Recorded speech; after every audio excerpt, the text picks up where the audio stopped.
Without objection. Without objection, the chair recognizes the gentlewoman from California, Ms. Lofgren, for an opening statement. Well, thank you, Mr. Chairman.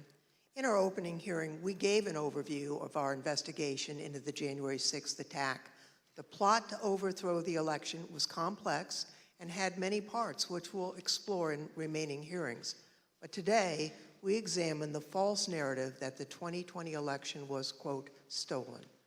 Former President Trump's plan to overturn the election relied on a sustained effort to deceive millions of Americans with knowingly false claims of election fraud.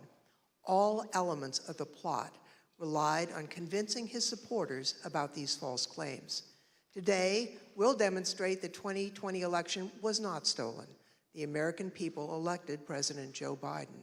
We'll present evidence that Mr. Trump's claims of election fraud were false, that he and his closest advisors knew those claims were false, but they continued to peddle them anyway, right up until the moments before a mob of Trump supporters attacked the Capitol.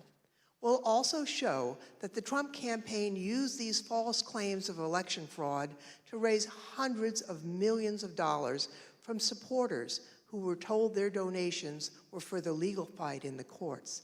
But the Trump campaign didn't use the money for that. The big lie was also a big ripoff. The former president laid the groundwork for these false claims well in advance of the election. As early as April 2020, Mr. Trump claimed that the only way he could lose an election would be as a result of fraud.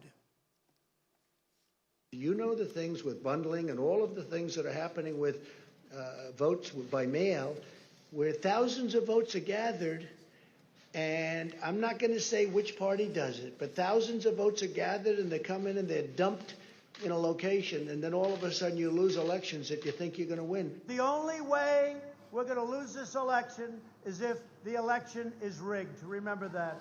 It's the only way we're going to lose this election. This is going to be a fraud like you've never seen. Did you see what's going on? Take a look at West Virginia, mailmen selling the ballots. They're being sold. They're being dumped in rivers. This is a horrible thing for our country. This is not going to end well. Mr. Trump decided even before the election that regardless of the facts and the truth, if he lost the election, he would claim it was rigged. Mr. Trump was right about one thing. It did not end well. On election night, Mr. Trump claimed even before the votes were counted that his loss was a result of fraud. Now, Thursday, we had testimony from Attorney General Barr about the Department of Justice investigation of Mr. Trump's fraud claims. Barr told Trump directly that his claims were BS. Yet, after hearing the truth and that warning from the AG, Mr. Trump continued to peddle the false claims of fraud. You'll hear detailed testimony from Attorney General Barr describing the various election fraud claims the Department of Justice investigated. He'll tell you how he told Mr. Trump repeatedly that there was no merit to those claims. Mr. Barr will tell us that Mr. Trump's election night claims of fraud were made without regard to the truth and before it was even possible to look for evidence of fraud. Attorney General Barr wasn't alone.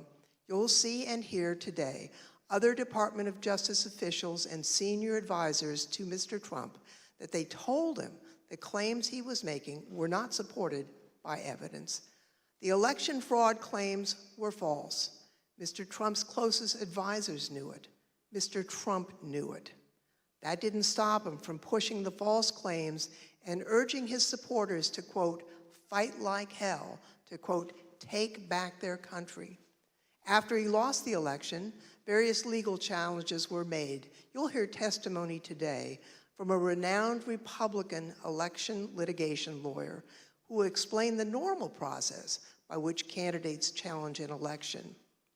Rather than accept the results of the election and the decisions of the courts, Mr. Trump pursued a different strategy. He tried to convince the American people the election had been stolen. Many of his supporters believed him, and many still believe him today. The attack on January 6th was a direct and predictable result of Mr. Trump's decision to use false claims of election fraud to overturn the election and to cling to power. Mr. Chairman, I yield back.